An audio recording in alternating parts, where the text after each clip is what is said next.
Hello everyone, welcome to this video. In this video, we will be discussing how to apply the Terraform across multiple environment. For the purpose of demo, I wanted to deploy the same Terraform code in the dev and QA environment. So if you look at the folder structure, I have a root folder, underneath I have environments, and under the environment, I have the dedicated environment, call it as a dev and QA. If you compare the code between QA and dev, it will be identical, except that the values within the TF was will be different. In case of a QA, you will be having the tenant ID. It will be same for both dev and QA environment. However, rest of the values will be different. For instance, subscription ID will be the subscription ID of your QA environment rather than the dev environment. And the subscription type would be QA but not dev. Client ID, client secret will be specific to your QA environment. In case of a dev, these values will represent the dev environment.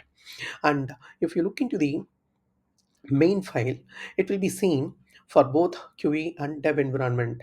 Here, what I'm saying is that, hey, when I make a call to the dev environment, you make a call to the platform. So this will act as my core or a common execution point. From this point, everything will be identical. So what we are saying here is that, hey, except the subscription ID, you wanted to create the resources within the subscription that will be identical. So now let's look into the platform implementation. So as you see here, within the platform, I'm making a call to another module called resource group. So as we discussed earlier, so this module will create a resource group. So now let me initialize the Terraform for a dev environment. If you look into the path, it says that just not the root directory, but environment and dev. So in case if you wanted to initialize this for a QA environment, you will see QA environment slash QA and initialize. Now let me plan for the dev environment.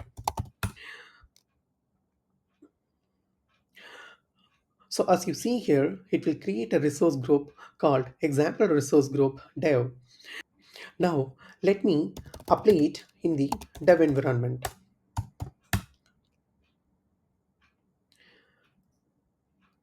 Let me agree.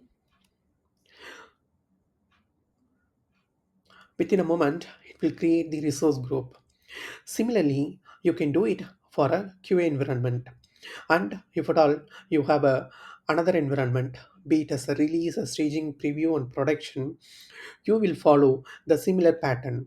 So basically, what you want to do is that you want to clone the dev or a QA folder and just update the TF representing the corresponding environment. Now let's go to the Azure portal and check.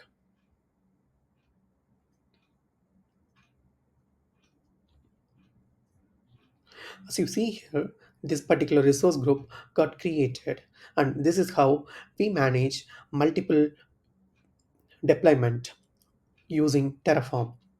That's all for this video.